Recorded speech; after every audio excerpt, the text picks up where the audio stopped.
নমস্কার প্রিয় দর্শক বন্ধুরা, আপনাদের সবাইকে আমার চ্যানেলে স্বাগত জানাই।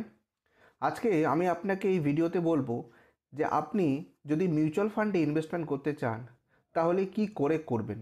দেখুন, মিউচুয়াল ফান্ডে ইনভেস্টমেন্ট করতে হলে সবার আগে আপনাকে কেওয়াইসি করতে হবে। আপনি ভাবতে পারেন ব্যাংকে আপনার কেওয়াইসি করা আছে, সুতরাং মিউচুয়াল ফান্ডে আর নতুন করে কেওয়াইসি করার দরকার নেই। এটা সম্পূর্ণ ভুল, কারণ মিউচুয়াল ফান্ডে ইনভেস্টমেন্ট করতে হলে আপনাকে আলাদাভাবে কেওয়াইসি করতে হবে। প্রসঙ্গত বলে রাখি যে যদি আপনার অলরেডি কোনো ডিম্যাট অ্যাকাউন্ট থেকে থাকে বা আপনার কোনো শেয়ার ট্রেডিং অ্যাকাউন্ট থাকে, তাহলে বেশিরভাগ ক্ষেত্রে এটারই সম্ভাবনা আছে যে আপনার অলরেডি কেওয়াইসি করা আছে। কিন্তু যদি কেওয়াইসি করা না থাকে তাহলে কেয়ারের থেকে আপনাকে এই কেওয়াইসিটা করে নিতে হবে। এখন কেওয়াইসি করার জন্য আপনার অনলাইন অফলাইন দুটো পদ্ধতি আছে। অনলাইনে আপনি ক্যাম্পস, ক্যাফিন বা সিভিলের যে ওয়েবসাইট আছে সেখানে গিয়ে আপনি এই কেওয়াইসিটা করে নিতে পারবেন। এছাড়া অফলাইনেও এই কেওয়াইসি করা যায়। অফলাইনে কেওয়াইসি করার দুটো পদ্ধতি আছে।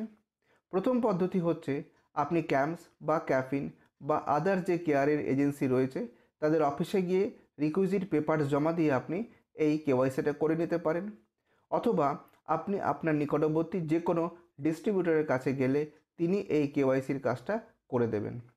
তো প্রথম ধাপ হলো কেওয়াইসি করা। কেওয়াইসি করা হয়ে গেলে এবার আপনি মিউচুয়াল ফান্ডে ইনভেস্টমেন্ট করতে পারবেন। তো এই মিউচুয়াল ফান্ডে ইনভেস্টমেন্ট করারও কয়েকটি ধাপ আছে বা কয়েকটি প্রসেস আছে, সেটা আমি আপনাদের এবার বলবো।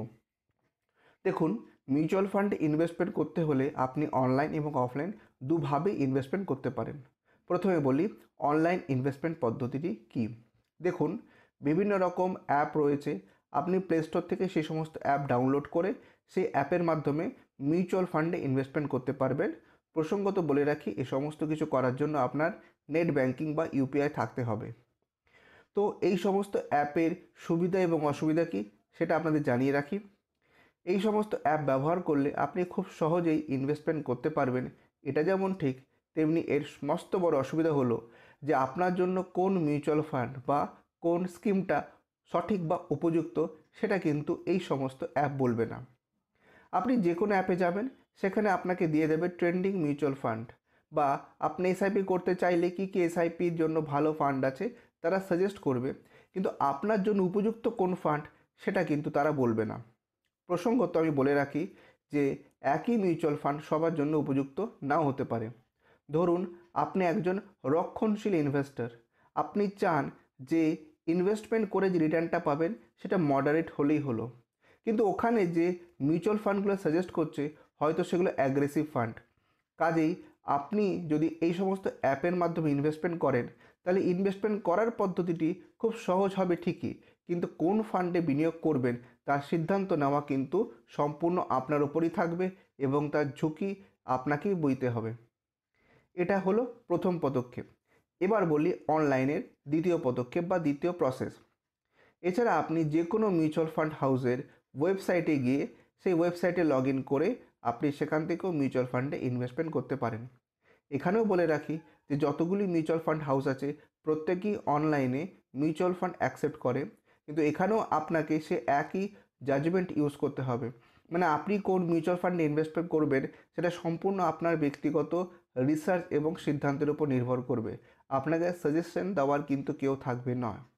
তো এই হলো দুটো পদ্ধতি। এই দুটো পদ্ধতিতে আপনি অনলাইনে আপনি মিউচুয়াল ফান্ড কিনতে পারেন। এছাড়াও আপনি ডিম্যাট অ্যাকাউন্টের মাধ্যমেও মিউচুয়াল ফান্ড কিনতে পারেন। তাহলে অনলাইনে আমি আপনাকে মিউচুয়াল ফান্ড করার একাধিক প্রসেস বললাম। এবার আসি অফলাইনে।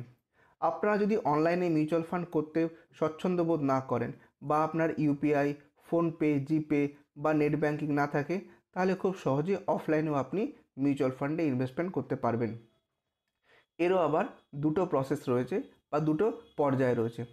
প্রথম পর্যায়ে আপনি যে কোনো মিউচুয়াল ফান্ড হাউসে ভিজিট করে সেখানে চেক দিয়ে এবং ফর্ম ফিল আপ করে আপনি মিউচুয়াল ফান্ডে ইনভেস্টমেন্ট করতে পারবেন।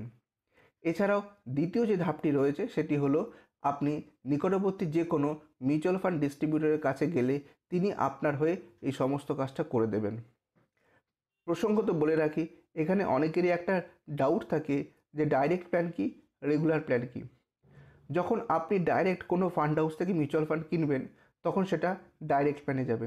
কিন্তু যখনই অন্য কোনো প্ল্যাটফর্ম বা অন্য কোনো ডিস্ট্রিবিউটরের থ্রুতে আপনি কিনবেন তখন সেটা রেগুলার প্ল্যানে যাবে। এবার বলি যে আপনি অনলাইনে বা ডাইরেক্ট প্ল্যানে গেলে আপনার কী সুবিধা, বা আপনার ডিস্ট্রিবিউটরের থ্রুতে বা রেগুলার প্ল্যানে গেলে আপনার কী সুবিধে। দেখুন, অনলাইনে যদি আপনি যান তাহলে সম্পূর্ণ কাজটা আপনাকেই করতে হবে, আপনাকে সাজেশান দেওয়ার কিন্তু কেউ থাকবে না। শুধু তাই না, যখন রিডেমশন হবে তখন আপনাকেই দায়িত্ব নিয়ে সমস্ত কাজটা করতে হবে। কোনো রকম যদি অসুবিধা হয় আপনাকে নিজেই ফান্ড হাউসে গিয়ে তদবির করে সেই সমস্যার সমাধান করতে হবে। কিন্তু রেগুলার প্ল্যানের সুবিধা হচ্ছে আপনার একজন অ্যাডভাইজার রয়েছেন যিনি আপনাকে গাইডেন্স দেবেন। এবার প্রশ্ন হচ্ছে, তিনি যে আপনাকে গাইডেন্স দেবেন তার জন্য তিনি কি কোনো পারিশ্রমিক নেবেন? এর উত্তর হচ্ছে, আপনি যখনই কোনো রেগুলার প্ল্যানে কোনো ডিস্ট্রিবিউটরের থ্রুতে মিউচুয়াল ফান্ডে ইনভেস্টমেন্ট করবেন তখন সেই ডিস্ট্রিবিউটর আপনার থেকে কোনো পারিশ্রমিক নেবেন না। তিনি সেই ফান্ড হাউস থেকেই ব্রোকারেজ বা অ্যাসোসিয়েট ফি পাবেন, সেটি তার রেমুনারেশন। এছাড়াও আপনি আরেকটিভাবেও মিউচুয়াল ফান্ড করতে পারেন, সেটি হলো রিসার্চ করে। এই রিসার্চটি আপনি নিজেও করতে পারেন বা কোনো ডিস্ট্রিবিউটরের থেকে প্রফেশনাল ফি পে করে আপনি সেই রিসার্চ রিপোর্টটি নিয়ে তারপর আপনি নিজে চাইলে সেই মিউচুয়াল ফান্ডে ইনভেস্টমেন্ট করতেও পারেন। তো বন্ধুরা, কেমন লাগলো ভিডিওটা কমেন্ট করে অবশ্যই বলবেন। আপনি যদি প্রথমবার আমার চ্যানেলে আসেন তাহলে অবশ্যই চ্যানেলটা সাবস্ক্রাইব করবেন। আর যদি আপনি আমাদের থ্রু মিউচুয়াল ফান্ড ইনভেস্টমেন্ট করতে চান আমাদেরকে ফোন বা হোয়াটসঅ্যাপ করতে পারেন। আমাদের কন্ট্যাক্ট নাম্বার এই ভিডিওর নিচে ডেসক্রিপশন বক্সে এবং স্ক্রিনেও দেওয়া থাকবে। আশা করি ভিডিওটা আপনাদের খুব ভালো লেগেছে। এই রকম ভিডিও দেখার জন্য আমার সঙ্গে থাকুন, চ্যানেলটা সাবস্ক্রাইব করুন। আজ এখানেই শেষ করছি, আরেকদিন হাজির হব এইরকমই ইনফরমেটিভ ভিডিও নিয়ে। সবাই ভালো থাকবেন, ধন্যবাদ।